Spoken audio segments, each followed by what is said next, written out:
Sir నాకు ఒక doubt వస్తుంది మిమ్మల్ని ఇద్దరిని చూస్తుంటే. సాధారణంగా పూర్వజన్మ కర్మఫలం ఎక్కడికి ఆగితే మరో జన్మలో అక్కడి నుంచి కంటిన్యూ అవుతుంది అనేది మన భగవద్గీతలో ఉంది కదా. మీ ఇద్దరు ఓకే కలిసి పుట్టారు, కలిసి ఫైట్ మాస్టర్స్ అయ్యారు, అంతవరకు కూడా ఓకే. ఆధ్యాత్మికత కూడా సేమ్ ఇద్దరికి ఒకే ఇంట్రెస్ట్ ఎలా? మీరు ఇద్దరు అనుకుంటున్నారు భౌతిక ఆ పాయింట్ ఆఫ్ మేము ఇద్దరు అనుకుంటున్నాం. వండర్ఫుల్ ఆన్సర్ అసలు. నిజంగా మీరు ఒక్కరే అండి. ఎందుకంటే నాకే కాదు, అంటే ఇప్పుడు మిమ్మల్ని నేను ఆధ్యాత్మిక కోణంలో గత కొన్నేళ్లుగా నిజం చెప్పాలంటే మిమ్మల్ని ఫైట్ మాస్టర్స్ గా నేను పెద్దగా ఫాలో అవ్వలేదు. అంటే నా ఇంట్రెస్ట్ ఇన్ స్పిరిచువల్ కనుక నేను స్పిరిచువాలిటీ వెతికే క్రమంలో మీ వీడియోస్ ఎదురయ్యాయి.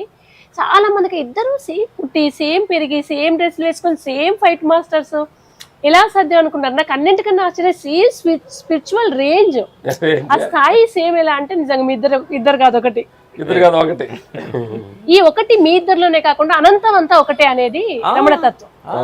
మన బ్రాడర్ వేలో ఈ స్థాయి దాటి చూస్తే ఇప్పుడు మీరు ఆ తత్వాన్ని అంతటా చూస్తున్నారు. అంతటా రామ లక్ష్మణ్లో ఉండే భగవాన్ అన్నానంట. అంత శిష్యులు కొంతమంది వచ్చి ఆయన దగ్గర ఏదో 1 వీక్ ఉండేసి, గురుగారు నేను వెళ్ళిపోతున్నాను గురుగారు, నాకు వెళ్ళితో నాకు బాధగా ఉంది, మళ్ళీ నేను చూడలేనేమో అని అన్నప్పుడు భగవాన్ రమణులు అలా చూశారంట. పిచ్చోళ్ళారా, నేను ఇక్కడే ఉన్నాను అనుకుంటున్నారు మీరు అంటే చూడు, అక్కడికి వెళ్తే అక్కడ లేనే నేను అంటే. మనుషులు ఏమనుకుంటున్నారంటే రూపాలను చూసి, అంటే ఆ మాటలు నాకు ఎంతో అర్థమైంది. ఫిజికల్ ఫామే అనుకుంటున్నారా మీరు? అంటే అక్కడ లేనా అని. ఆ తర్వాత భగవాన్ రమణులు అందరూ ఒక ఏదో ఆయన ఏదో బర్త్డే రాగా ఏదో ఫంక్షన్ లాగా చేస్తున్నారంట. అందరూ కొంతమంది సాధులు అందరూ వచ్చారంట. వచ్చినప్పుడు ఫస్ట్ గురువారి తర్వాత విఐపీస్ తర్వాత తిందామని అందరమే, సన్యాసం సాధులు ఎవరిని ఉంటే ముందు రండి అన్నాడంట. అనేటప్పటికి కొంచెం బయట వాళ్ళు ఉంటారు కదా, భిక్షాటనకి వచ్చేవాళ్ళు అందరూ లైన్ నుంచున్నారంట. వాళ్ళ లైన్లో ఈ నుంచున్నాడంట. సేపటికి వాళ్ళు శిష్యులు పెద్దవాడు, సార్ గురుగారు మీరు ఎందుకు మీది కదా, మనం విఐపీ కదా, తర్వాత తిందాం అనుకున్నారు. కాదు మీరు సాధులు సన్యాసులు అన్నారు కదా, మరి ఆ కోమా చెందిన నేను కదా, ఏపీలంతా మీరు అంటే మీ అకౌంట్ కాదు నాది అంటే, ఎక్కడా కూడా నేను అనే భావన లేకుండా జీవించిన గొప్ప గురువు బంగారు తల్లి. ఆ పాయింట్లోనే కళ్ళం నీళ్ళు. అదే అంటే ఇది స్పిరిచువల్ ఎమోషన్ ఎక్కువైనప్పుడు ఆటోమేటిక్ గా నీళ్ళు ఒక దుఃఖం ఆనందంతో వస్తుంటాయి. ఆ టైంలో మాట్లాడడం కష్టం అవుతుంటది కదా ఎమోషన్స్ లో. అలాగే ఇంకో సన్నివేశం కూడా మాకు అనిపించింది అనమాట.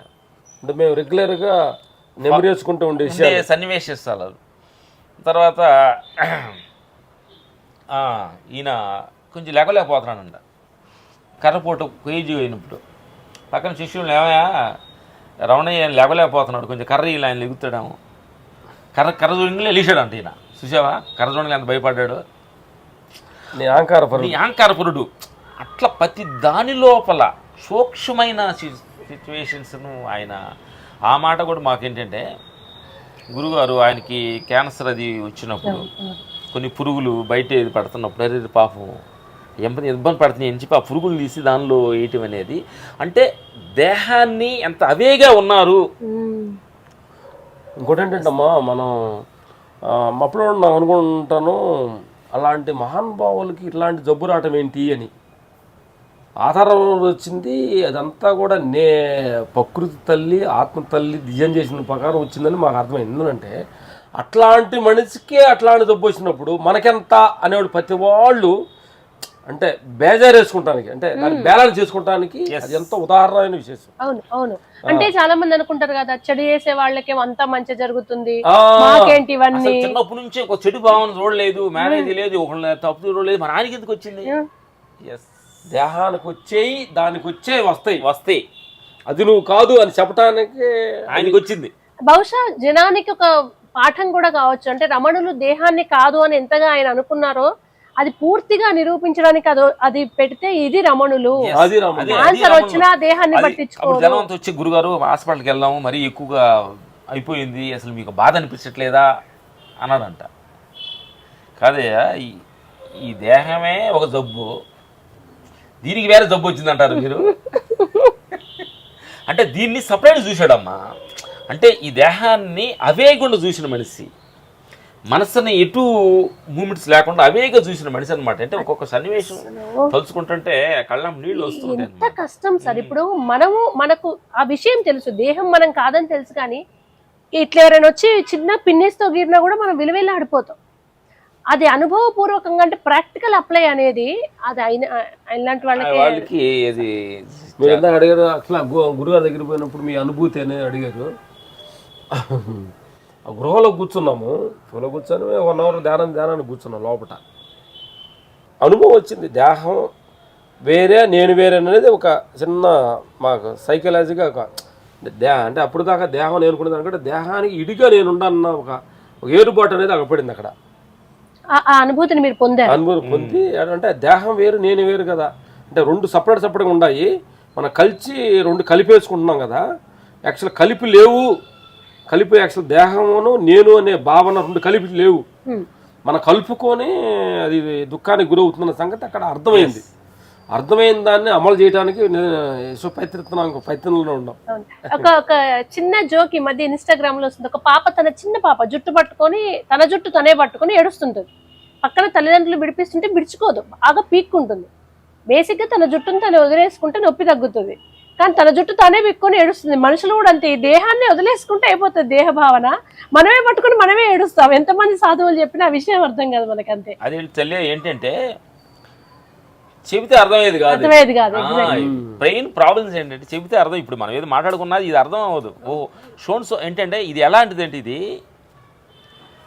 కొంచెం ఆ మార్గంలో దించడానికి మనం మాట్లాడే ప్రతి మాట విషయాల్ని కొంచెం మరీ ఒక 5 గేర్లు 100, 100, 150 రేంజ్లో వెళ్తున్న బండికి అప్పుడప్పుడు కొంచెం చిన్న బ్రేకింగ్స్ మనం చెప్పే మాటలని ఓహో ఇలా కూడా ఉండొచ్చా, ఇలా కూడా జరిగి ఉండొచ్చా అనే సత్యాన్ని మనం 10 మంది తెలియటం కోసం జరుగుతున్న సత్యం అనమాట ఇది. అంతేకాదు సార్, ఇప్పుడు రమణీయ ముఖ్య ఉద్దేశం కూడా ఏంటంటే అందరికీ అన్నీ ఉంటున్నాయి. వాళ్ళు ఏదో స్ట్రెస్ నుంచి రిలీఫ్ అవడం కోసం ఒక నెగిటివ్ దారిలోకి టర్న్ అవుతున్నారు, ఒక చెడు మార్గంలోకి.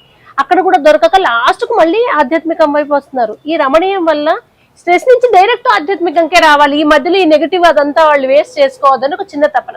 100 మందిలో ఒక 5గురైనా ఓహో ఒక ఆధ్యాత్మిక మార్గం ఉంది, ఒక ఉత్తమమైన మార్గం ఉంది, నిజమైన ఆనందం అక్కడ దొరుకుతుందేమో అని ఒక ప్రయత్నపూర్వకంగా వస్తే వాళ్ళు జీవిత సత్యాన్ని తెలుసుకోగలుగుతారు. తర్వాత ఏంటంటే యాక్చువల్గా గురువుగారు బుద్ధ భగవాను రాగం దేశం మీద ఆయన ఫోకస్ ఎక్సలెంట్. అంటే ఒక దేహంలో మనిషి దుఃఖానికి మెయిన్ రాగదేశం అనేది ఆయన హెడ్లైన్. అంటే ఒకదాని మీద రాగం, ఒకదాని మీద దేశం. అలాగే రమణలో హెడ్లైన్ నువ్వెవరో తెలుసుకో. అంటే అది దానికి మించిన ఇక ఎన్ని విగాలు కలిసినా కానీ ఆ పాయింట్ నువ్వు తెలుసుకుంటే చాలు అన్నది, ఇక దానికి మించిది లేదనేది అల్టిమేట్ కొటేషన్. మన ఆదిశంకర సార్ అద్వైతమే. అంటే వాళ్ళు పెట్టిన మాటలో మనం ఎన్ని రోజులు ప్రయత్నించినా దాని దగ్గర చేరడానికి ఎంతో ప్రయత్నించినా కానీ కొద్ది దూరంగానే అవుతున్నాం ఉంటాం. కానీ అట్లీస్ట్ ఆ వైపు అడుగులు వేయడం అయితే అసలు ఆ సత్యాన్ని నేనేం లేదు తల్లి, కొంచెం ఆ డ్రెస్ వేసుకుంటేనే అంటే ఆ రూపు దాలిస్తేనే తెలియని ఒక వైబ్రేషన్స్ ఉంది, అది మట్టి సత్యం. అవును.